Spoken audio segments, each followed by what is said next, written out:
छात्र संघ के चुनावों में हिंसा का कोई स्थान नहीं, लेकिन जहां वामपंथी होंगे वहां हिंसा होगी।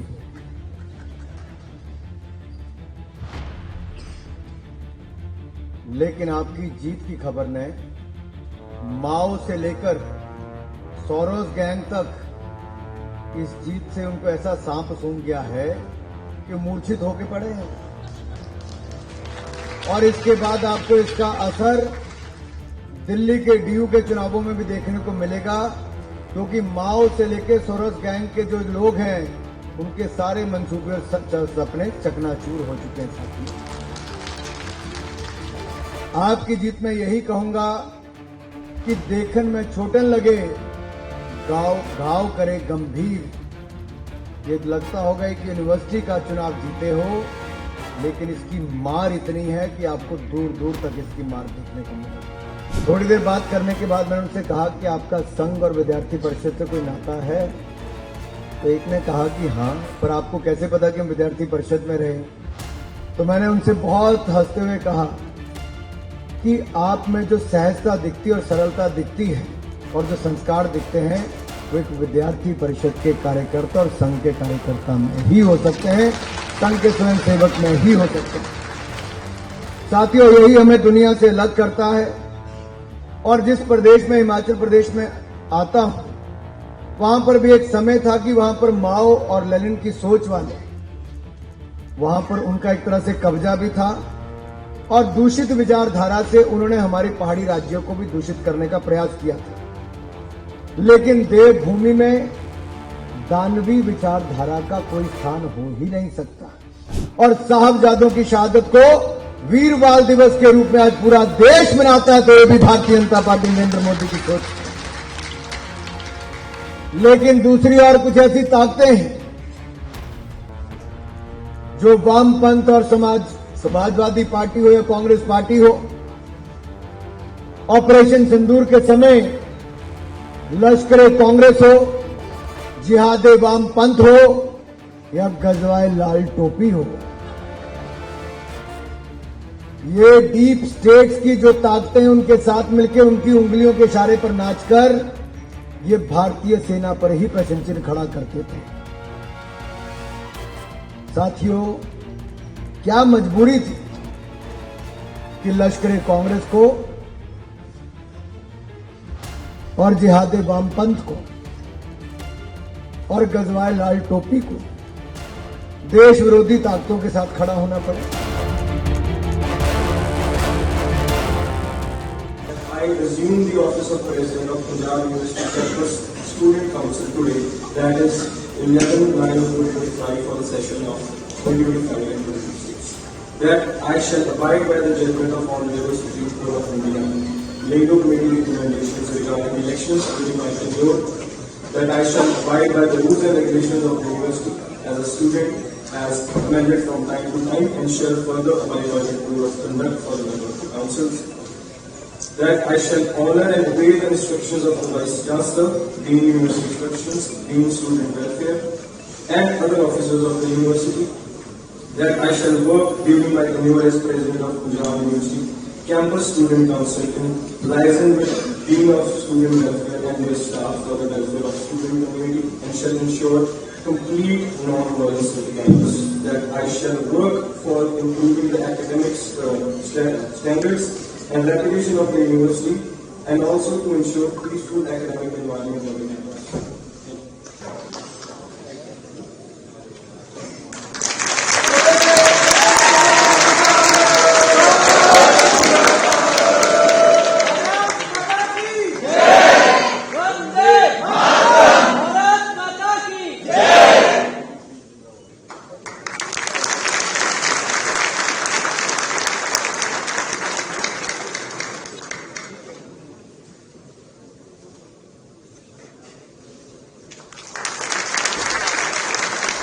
भारत माता की, भारत माता की, भारत माता की, वंदे वंदे वंदे।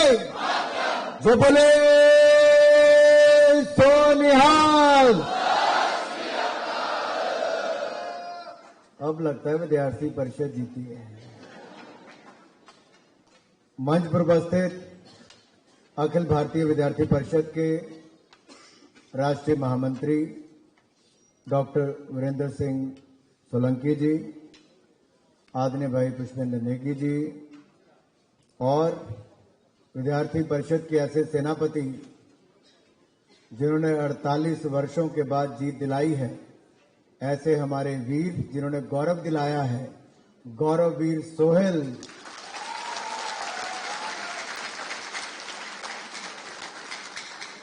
और विशेष तौर पर उपस्थित पूर्व में सांसद रहे आदरणीय डॉक्टर सत्यपाल जैन जी, एडवोकेट चेतन मित्तल जी, भाई गौरव अत्री जी, शमशेर जी, विद्यार्थी परिषद के वर्तमान और पूर्व में रहे सभी पदाधिकारीगण, आदर के योग्य मेरे सभी युवा साथियों और मीडिया से आए हुए मेरे प्रिय मित्रों, सबसे पहले तो मैं अपनी ओर से विद्यार्थी परिषद के सभी कार्यकर्ताओं को इस शानदार जीत की ढेरों बधाई और बहुत बहुत शुभकामनाएं देता हूं।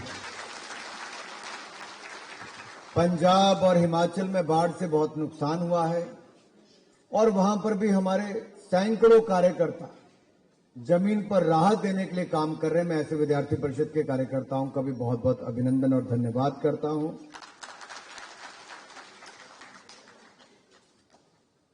दो गौरव थे, गौरव अत्री जी भी थे तो गौरव वीर भी थे, और दोनों की जोड़ी ने मिलकर ऐसी वीरता दिखाई कि गौरव वीर को नई जीत दिलाई है। साथियों,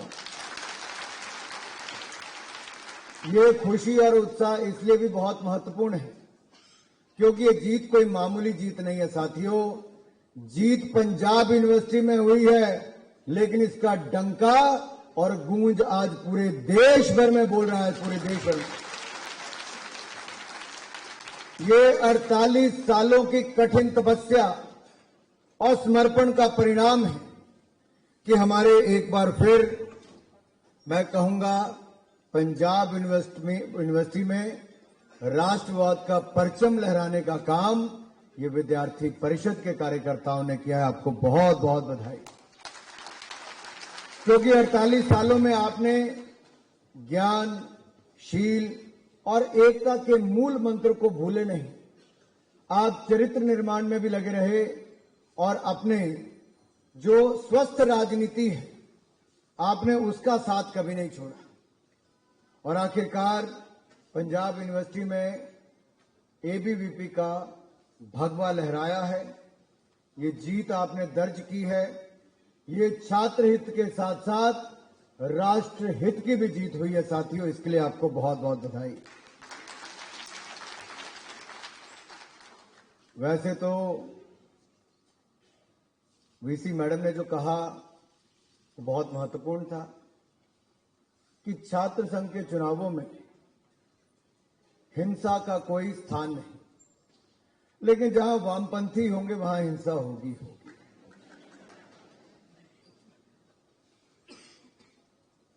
लेकिन आपकी जीत की खबर ने माओ से लेकर सोरोस गैंग तक इस जीत से उनको ऐसा सांप सूंघ गया है कि मूर्छित होके पड़े हैं,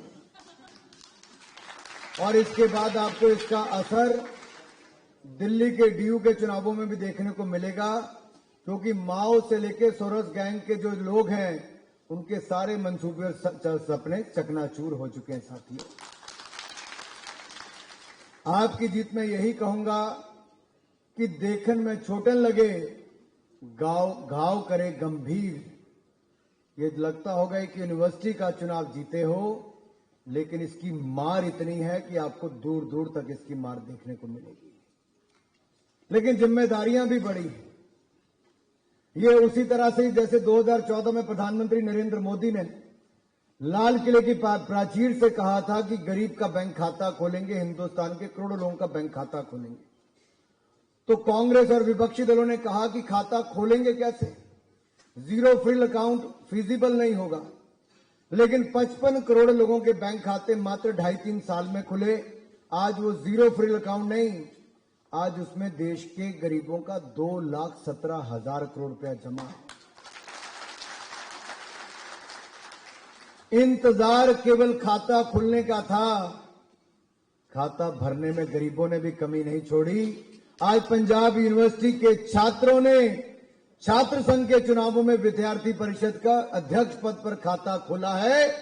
अब ये खाता रुकने वाला नहीं, हम बार बार जीत दर्ज करके दिखाएंगे। साथियों, इसी पंजाब की भूमि पर 1948 में अखिल भारतीय विद्यार्थी परिषद का बीजारोपण किसी ने किया था, तो बलराज मधोक जी ने किया था। और जुलाई 1949 में उसकी रजिस्ट्रेशन होकर औपचारिक रूप में उसको शुरू किया गया। 70 के बाद जब चुनाव आए तो 48 वर्षों का इंतजार हमें करना पड़ा। मैं इतना ही कहूंगा कि पहला अधिवेशन अंबाला में विद्यार्थी परिषद ने किया था। उसके बाद कई अधिवेशन में भी, हाल ही में हमीरपुर में भी हुआ था, मेरे अपने गृह क्षेत्र में हुआ। इससे कुछ साल पहले मेरे ही लोकसभा क्षेत्र ऊना में भी हुआ। लेकिन साथियों, विद्यार्थी परिषद की एक ऐसी पहचान है कि राष्ट्र निर्माण के साथ साथ छात्रों के चरित्र निर्माण में भी अपनी बहुत बड़ी भूमिका निभाती है। और मुझे कहते हुए प्रसन्नता है कि दुनिया में छात्र संगठन अगर सबसे बड़ा कोई है तो उसका नाम अखिल भारतीय विद्यार्थी परिषद है। कोई चंद हजार आपके कार्यकर्ता नहीं, 55 लाख कार्यकर्ता हमारे विद्यार्थी परिषद के, एक बहुत बड़ी ताकत हमारी है।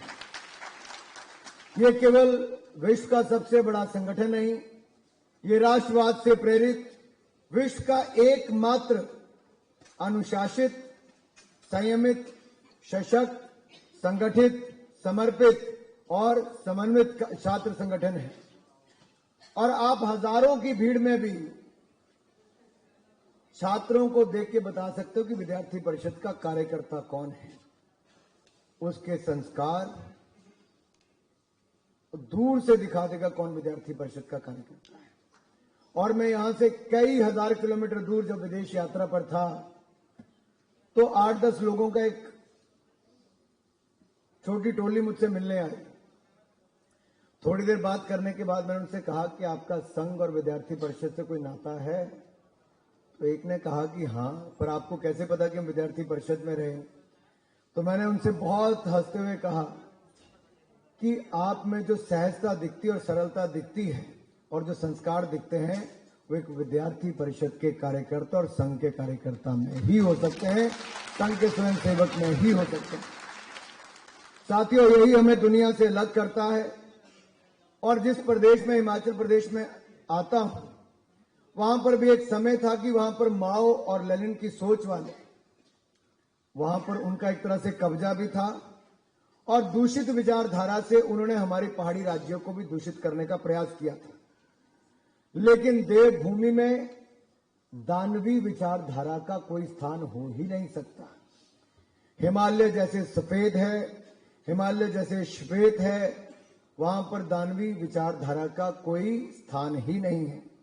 हमारे संस्कार, हमारे आचरण, हमारा मिजाज हिमालय के बर्फ की तरह ही साफ, सफेद और निर्मल है।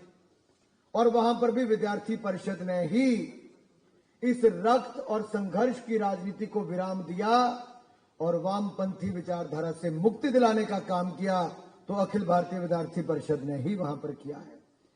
ये जो पहचान है विद्यार्थी परिषद की, कुछ समय समय पर जहां जहां संघर्ष करने की आवश्यकता पड़ी वहां पर संघर्ष भी किया और जो वैचारिक प्रदूषण वामपंथी दलों ने पैदा किया था उससे मुक्ति दिलाने का काम भी किया है। वामपंथ वाले आते तो बड़े बड़े वायदे करके हैं, लेकिन सांस्कृतिक और बौद्धिक रूप से हमें बर्बाद करने का काम करते हैं। कहीं ना कहीं वहां पर आग फैलाने का और लगाने का काम करते हैं और खोखले वायदे करके फिर भाग जाते हैं। इसलिए देश की राजनीति में भी आप देखोगे कि इनका कहीं पे कोई स्थान नहीं है। और आज हिमाचल प्रदेश में इनके अवशेष भी आपको देखने के लिए नहीं मिलते। माओ मुक्त हिमाचल, लेनिनहीन हिमालय और वामहीन हिमाचल प्रदेश, ये करने का अगर श्रेय किसी को जाता है तो अखिल भारतीय विद्यार्थी परिषद को जाता था। आपको याद होगा स्वामी विवेकानंद जी ने कहा था कि चरित्र निर्माण से ही राष्ट्र निर्माण हो सकता है, और उन्होंने कहा था कि मुझे 100 ऐसे युवा दे दो तो मैं भारत का भाग्य बदल दूंगा। स्वामी विवेकानंद जी आज होते तो हमारे विद्यार्थी परिषद के माध्यम से उनको सैकड़ों नहीं लाखों ऐसे युवा कार्यकर्ता मिल जाते जिसके माध्यम से देश का भविष्य बदलने का काम करते।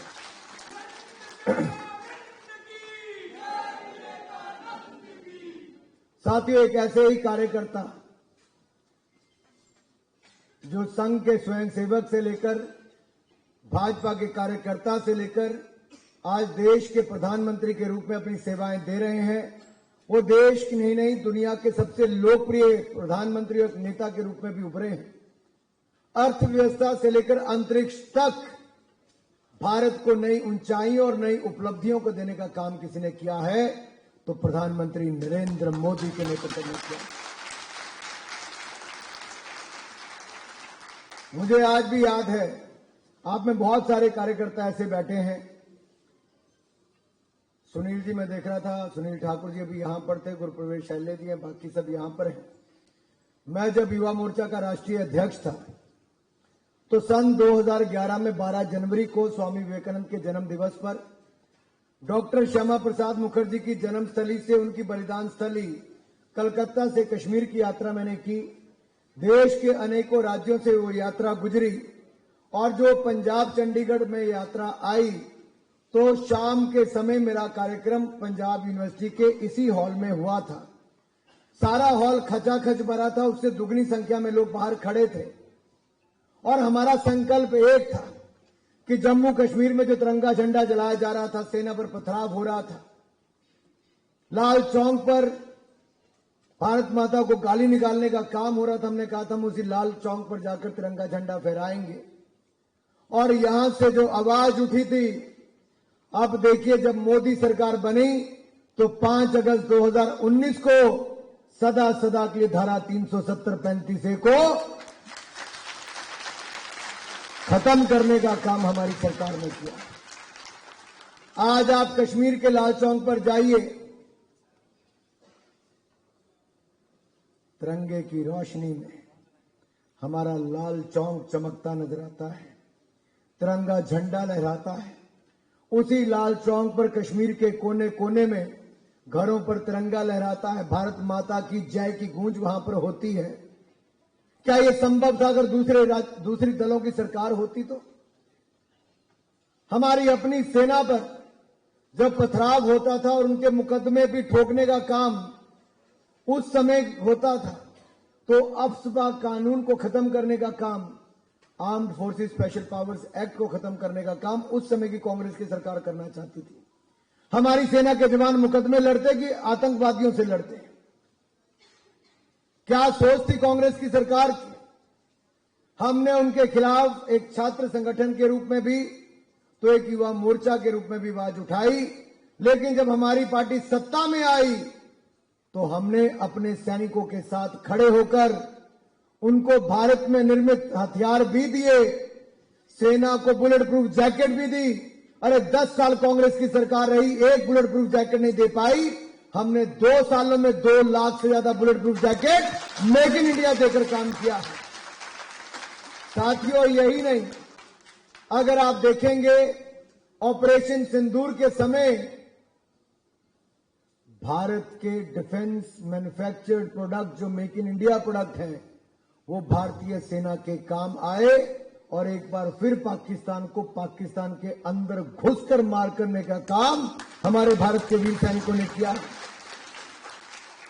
लेकिन जब जब भारत चुनौतियों से घिरता है, कोई अतिक्रमण करने का प्रयास करता है, देश पर कोई संकट आता है तो ये विपक्षी दल भारतीय सेना के साथ नहीं, ये देश विरोधी ताकतों के साथ दिखते हैं।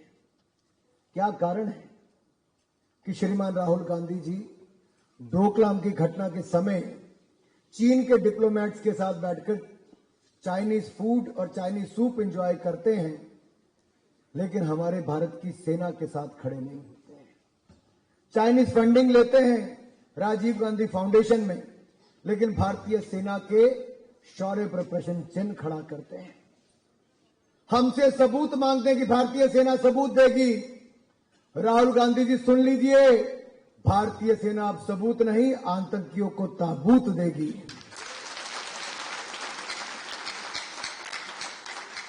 और हम आतंक फैलाने वालों को टोकते नहीं, सीधा ठोकते हैं साथियों।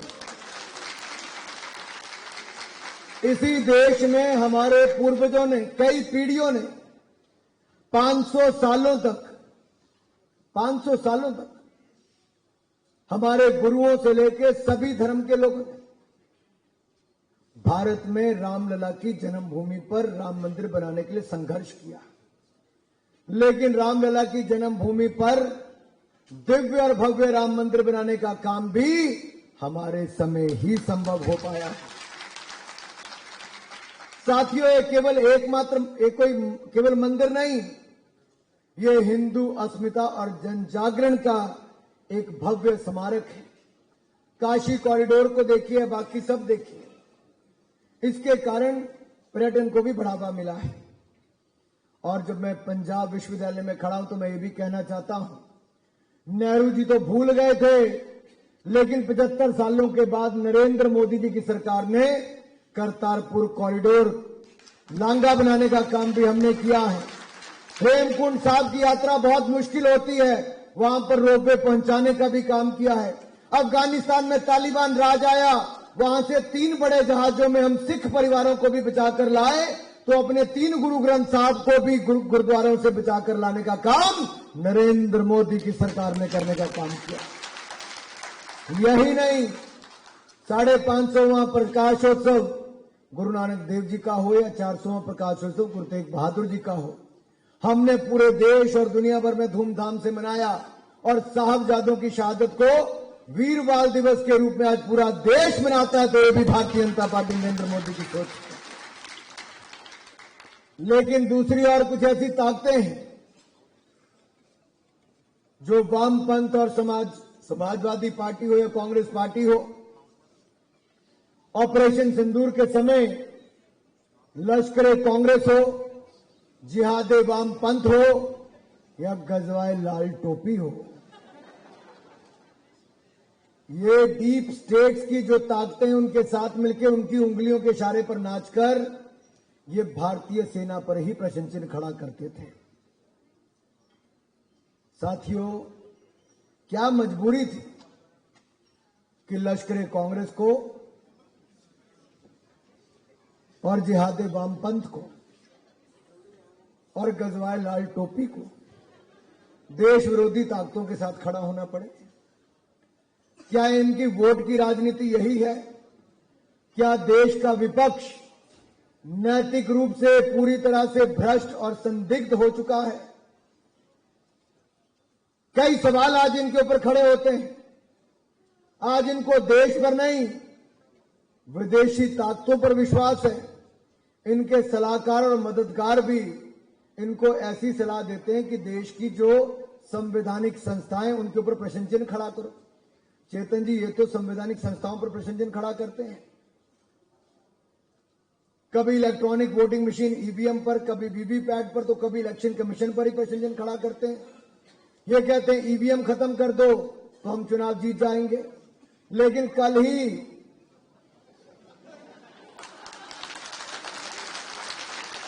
वैसे समझदार को इशारा काफी होता है,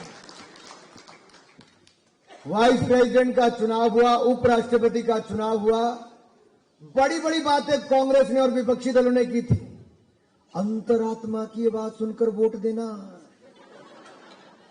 मन की आवाज सुनकर वोट देना।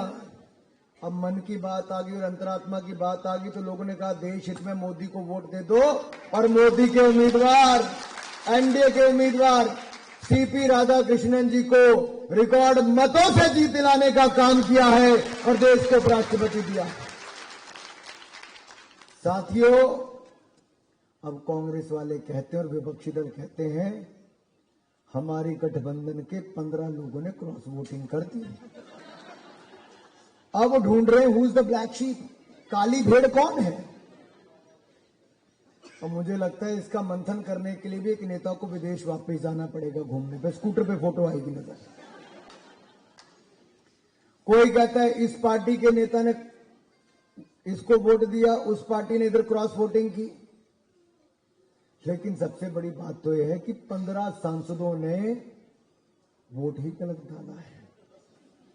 अरे जिस सांसद को वोट ना डालना आता हो वो संसद का सदस्य भी होना चाहिए क्या?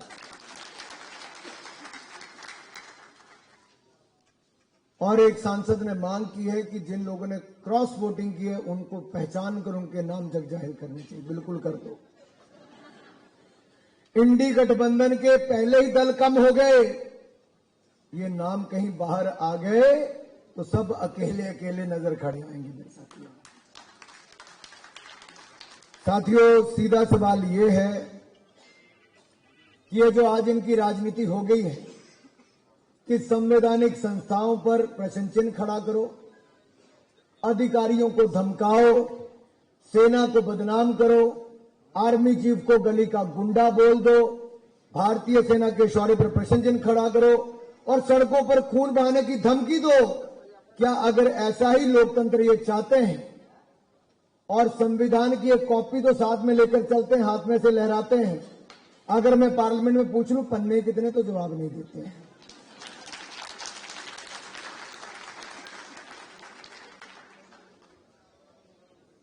मैं इतना ही कहूंगा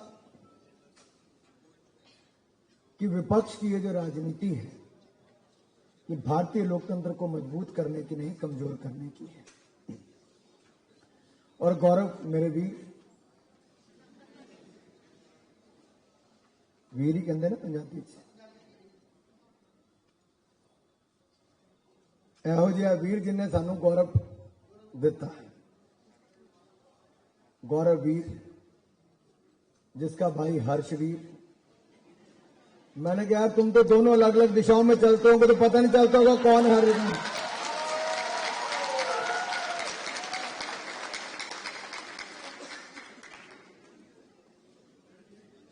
तो हर्ष भी मिला है, गौरव भी मिला है।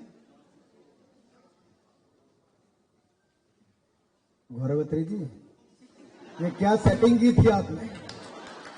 है मामा सेनेट मेंबर हो,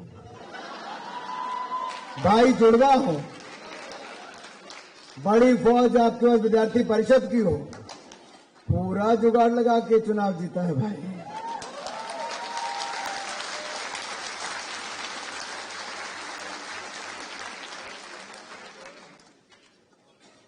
आपने तो विपक्ष को इतना इम्बैलेंस कर दिया होगा। सीता और गीता तो जानते होंगे आप। अब यहां पे हर्ष और गौरव हो गए भाई। ये तो अच्छी जोड़ी है, लेकिन कांग्रेस और वामपंथ की जोड़ी तो शुंभ और निशुंभ की है।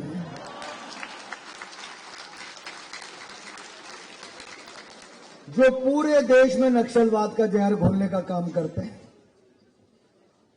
वामपंथ तो रेडिकलाइज करने का काम भी करती हैं। अभी हाल ही में खबर आई कि प्रियंका गांधी जी कल ही मुस्लिम लीग के कार्यालय गई थी।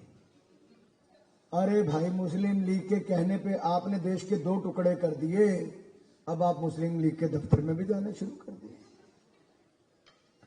साथियों, मैं इतना ही कहूंगा, ये जिम्मेदारी विद्यार्थी परिषद के ऊपर बड़ी है। बड़ी इसलिए है कि जब खाता खुलता है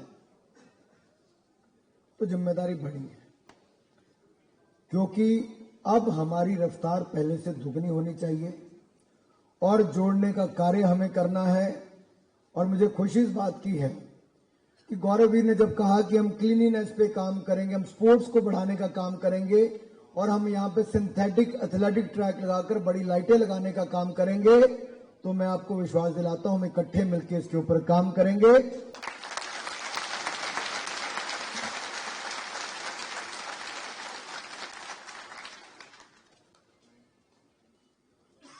गौरव को ही लगता है एथलेटिक ट्रैक होना चाहिए कि बाकियों को भी लगता है? आवाज ही नहीं आई गौरव की है। कोई ऐसे कहां मंजूरी होती है एथलेटिक ट्रैक की?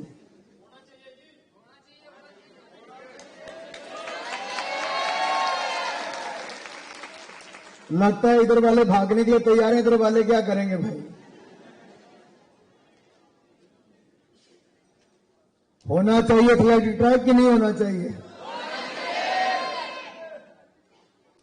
तो मैं आपको विश्वास दिलाता हूं कि हम इकट्ठे मिलकर केंद्र सरकार में स्पोर्ट्स मिनिस्टर से मिलेंगे भी और हमारी पंजाब यूनिवर्सिटी में एथलेटिक ट्रैक हो।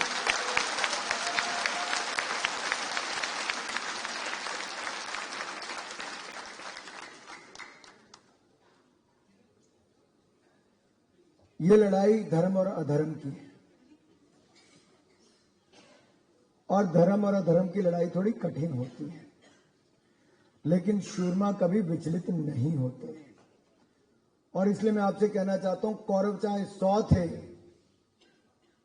लेकिन दूसरी ओर 1 केशव और 5 पांडव थे, वो भारी पड़े थे, धर्म की जीत हुई थी। और हमारे पास भी दुनिया का सबसे बड़ा स्वयंसेवी संगठन राष्ट्रीय स्वयंसेवक संघ है, जो आरएसएस संघ का हमारे पास अनुशासन है और संस्कार है। विद्यार्थी परिषद की हमारे पास ऊर्जा है और भारतीय जनता पार्टी का हमारे पास राष्ट्रवाद है। और दुनिया का सबसे लोकप्रिय प्रधानमंत्री और नेता नरेंद्र मोदी जब हमारे पास है, तो ये सेना, ये धर्म का पालन करने वालों की सेना, राष्ट्रवाद की पालन करने वालों की सेना अधर्मियों पर भारी पड़ेगी और पूरी तरफ हम भारत को आगे ले जाने का काम करेंगे। नरेंद्र मोदी जी ने जो नारा दिया है, संकल्प दिलाया है कि अगले 22 वर्षों में हम अपने भारत को 2047 तक विकसित राष्ट्र बनाकर देंगे, ये संकल्प से सिद्धि की यात्रा हम एक साथ पूरी करके देंगे साथियों, एक साथ पूरी करके देंगे। और नरेंद्र मोदी जी ने कहा है कि आत्मनिर्भर भारत बनाना है, स्वदेशी को अपनाना है। साथियों, हमारी बहुत बड़ी ताकत है आत्मनिर्भरता, स्वदेशी। और आप इसकी ताकत को थोड़ा ध्यान से समझिए। कोविड का समय आया तो कोई दुनिया का देश हमारे साथ खड़ा नहीं हुआ, लेकिन भारत ने अपनी ताकत को बढ़ाकर पीपी किट भी बनाई, वैक्सीन भी बनाई और दुनिया के साथ कोई खड़ा हुआ, मदद देने के लिए कोई आगे आया तो मददगार के रूप में भारत दुनिया की मदद करने के लिए आगे आया। आज भी अगर कोई दुनिया का देश भारत को बड़ा टैरिफ लगाकर दबाने का काम करता है, तो दुर्योधन ने भी भगवान कृष्ण को जंजीरों में बांधने का काम किया था, लेकिन उन्होंने जब अपना विराट रूप दिखाया तो उसके आगे बाकियों को भी झुकना पड़ा। आज भारत ने 140 करोड़ लोगों ने इकट्ठे मिलकर नरेंद्र मोदी जी के पीछे भारत का विराट रूप दिखाया है। आज दुनिया की बड़ी ताकतों को भी झुकने पर मजबूर कर दिया है साथियों। इसलिए मैं कहता हूं कि स्वदेशी और आत्मनिर्भरता हमारी ताकत है। स्वदेशी अपनाएं, आत्मनिर्भर भारत बनाएं और आइए इकट्ठे मिलकर अपने भारत को विकसित राष्ट्र बनाएं। इस बड़ी जीत पर विद्यार्थी परिषद के सब सारे कार्यकर्ताओं को, चंडीगढ़ के और इस क्षेत्र के सभी कार्यकर्ताओं को बहुत बहुत बधाई। भाई सोलंकी जी, आप अपना कीमती समय निकाल कर आए। नेगी जी, आप यहां पर हैं। गौरव जी और हमारे बाकी सभी वरिष्ठ कार्यकर्ता अब के और पूर्व के सब हैं। आप सबके मेहनत और प्रयासों के कारण आज गौरव वीर की धूम और विद्यार्थी परिषद की धूम आज केवल पंजाब यूनिवर्सिटी में नहीं, पूरे देश भर में है। आइए अपनी इस जीत का सिलसिला रुकने न दे। जीत का परचम आपने लहराया है, अब आने वाले वर्षों में भी भगवा ध्वज लगातार लहराता रहे। आप सबका बहुत बहुत धन्यवाद।